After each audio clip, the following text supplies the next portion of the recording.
अखिलेश यादव भी कह रहे हैं कि मोदी जाने वाले हैं। यह बयान सुना आपने? राहुल गांधी के बयान के बाद अखिलेश यादव खुले तौर पर मंच पर यह बात बोलते हैं। चंद सेकंड का यह बयान है, यानी अखिलेश यादव भी राहुल गांधी, नेता प्रतिपक्ष राहुल गांधी के उसी दावे पर मोहर लगा रहे हैं जिसमें राहुल गांधी ने चंद रोज पहले एक साल में आर्थिक असंतोष की वजह से यह दावा किया था कि मोदी सरकार गिर जाएगी, मोदी जाने वाले हैं।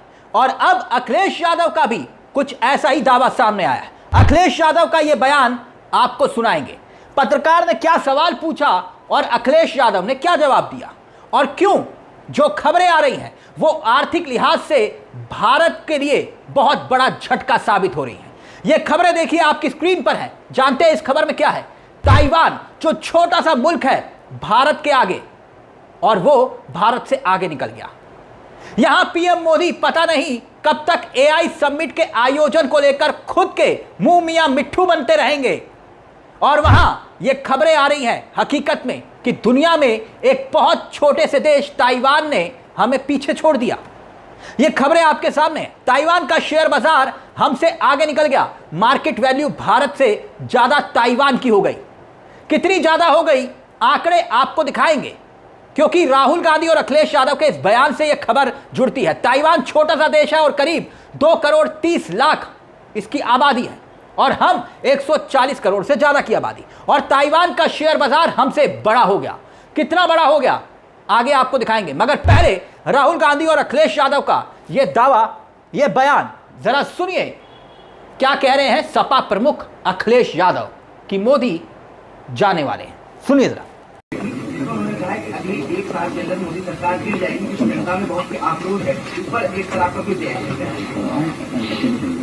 कितने दिन में गिर जाएगी?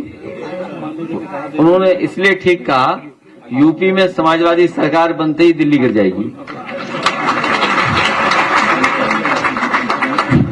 यानी कांग्रेस की बैठक में राहुल गांधी ने यही दावा किया था कि एक साल में प्रधानमंत्री नरेंद्र मोदी जाने वाले हैं। राहुल गांधी के इसी बयान पर पत्रकार ने अखिलेश यादव से सवाल पूछा था कि राहुल गांधी कह रहे हैं अखिलेश जी कि एक साल के अंदर मोदी सरकार गिर सकती है। उसका जवाब देते हुए अखिलेश यादव क्या बोले? राहुल गांधी ने बिल्कुल ठीक कहा, उत्तर प्रदेश में सपा सरकार बनते ही केंद्र में तानाशाही एनडीए की सरकार एक साल में गिर जाएगी, एक दिन में गिर जाएगी। लगातार पेट्रोल डीजल के दाम बढ़ना, महंगाई का आसमान छूना, आर्थिक तूफान का दावा करना, और उसी बीच एक और खबर का सामने आ जाना। क्या कहती है यह खबर? दैनिक भास्कर की यह खबर देखिए। क्यों कहा जा रहा है कि राहुल गांधी अखिलेश यादव यह दावे कर रहे हैं कि भाई एक साल में सरकार गिर सकती है? दैनिक भास्कर की यह खबर देखिए। आज एक नया कीर्तिमान बन गया, ताइवान ने बना दिया। भारत टॉप 5 शेयर बाजार से बाहर हो गया। भारतीय शेयर बाजार को ताइवान ने पीछे छोड़ा।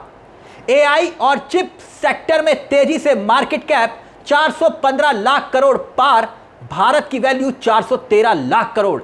2 लाख करोड़ फर्क देखिए।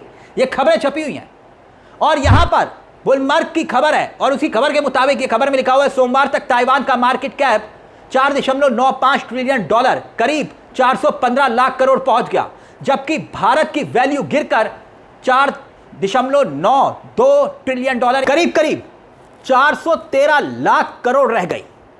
तो यह खबर इस बात को बताती है, दिखाती है कि हमारी वित्त मंत्री जो है ना, जो हर बात को लेकर ये कहती हैं कि भाई, कभी कहते हैं प्याज मत खाओ, कभी ये कहती हैं कि भैया हम नीचे नहीं गए, ताइवान ऊपर चला गया। वो बोल सकती हैं।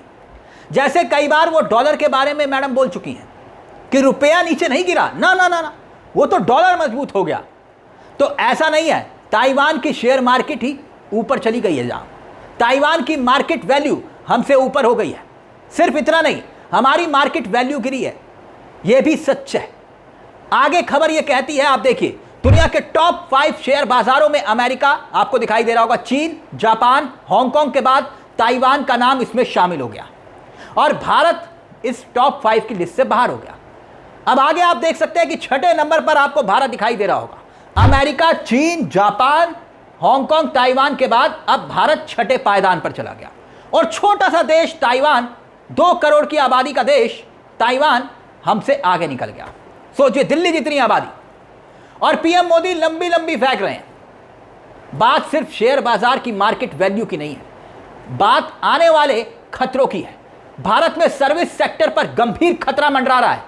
एआई की वजह से, एआई में हमने कोई झंडे नहीं गाड़े, एक समिट का आयोजन करके हम फूल कर गुप्पा हो रहे, जबकि हकीकत यह है जो खबरें बताती हैं कि ताइवान हमसे आगे निकल गया है, क्योंकि ताइवान ने एआई पर जमीन पर ज्यादा काम किया और दिखावा कम किया। और अब विपक्ष लगातार यह दावा कर रहा है कि देश के भीतर हालात ये हो गए हैं कि सिर्फ आर्थिक तूफान नहीं बल्कि नीट पेपर लीक का मामला, सरकार गिर गई। रुपए का कमजोर होना, मोदी सरकार के पास जवाब नहीं। शेयर मार्केट का रोज कोहराम मचना, शेयर मार्केट में रोज नुकसान होना, पेट्रोल डीजल के दाम बढ़ना, 12 दिन 4 बार रेट बढ़े। और मोदी सरकार के लिए क्या ये खबरें शुभ संकेत हैं? और उसी बीच बार बार विपक्ष के नेता जो खुलेआम हालात के बीच में यह दावा करते हैं कि मोदी सरकार 1 साल के अंदर गिर जाएगी, और यह दावा किया जाता है और इसी दावे के बीच कई खबरें सामने आती हैं।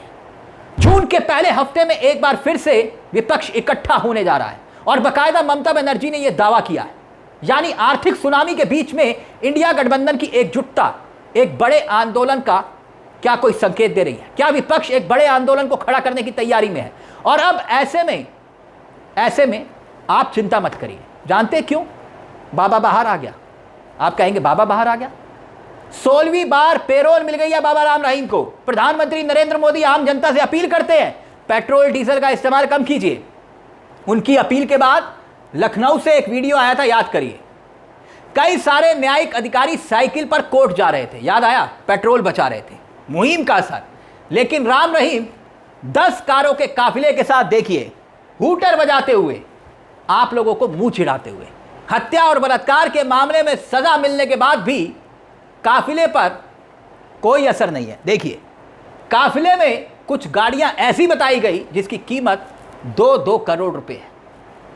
2-2 करोड़ रुपए। सुनारिया जेल से निकलकर काफिला सिरसा डेरे में दाखिल हुआ और इसी फरवरी महीने में राम रहीम 40 जिलों की पेरोल के बाद जेल लौटा और अब मई में 30 दिन की पेरोल के साथ बाहर आ गया। यही है राम रहीम और उमर खालिद के बीच का अंतर। राम रहीम को फिर से 40 दिन की पेरोल, 8 गाड़ियों का सायरन बजाते हुए काफिला निकलना, सिरसा डेरे तक छोड़ने जाना, बड़े अधिकारियों का जगह जगह तैनात होना, सुरक्षा कर्मियों का वीआईपी भौकाल, राम रहीम के भक्तों को बधाई, सम्मान में कोई कमी नहीं आई। खैर, अब मोदी जाने वाले हैं। राहुल गांधी के बयान के बाद अखिलेश यादव का यह बयान आता है, मन से बोल रहे हैं। अब यह तंज है या फिर वाकई में कुछ बातों में दम है? क्या वाकई में मोदी सरकार पर कोई संकट मंडरा रहा है? इस पूरे मुद्दे को लेकर आपकी क्या राय है? आप क्या सोचते हैं? क्या विपक्ष ये हवाई दावे कर रहा है? और अगर हवाई दावे हो रहे हैं तो फिर ये खबरें क्या तस्दीक देती है? दोस्तों, इन तमाम खबरों को लेकर अपनी राय हमें कमेंट बॉक्स में जरूर दीजिएगा। मुझे तिलक चावला को दीजिए इजाजत। एक छोटी सी दरख्वास्त, चैनल को सब्सक्राइब करना मत भूलिएगा। मंच आप ही का है, जहां हम सिर्फ खबर नहीं दिखाते बल्कि खबर के पीछे की खबर भी बताते। नमस्कार, जय हिंद, जय भारत।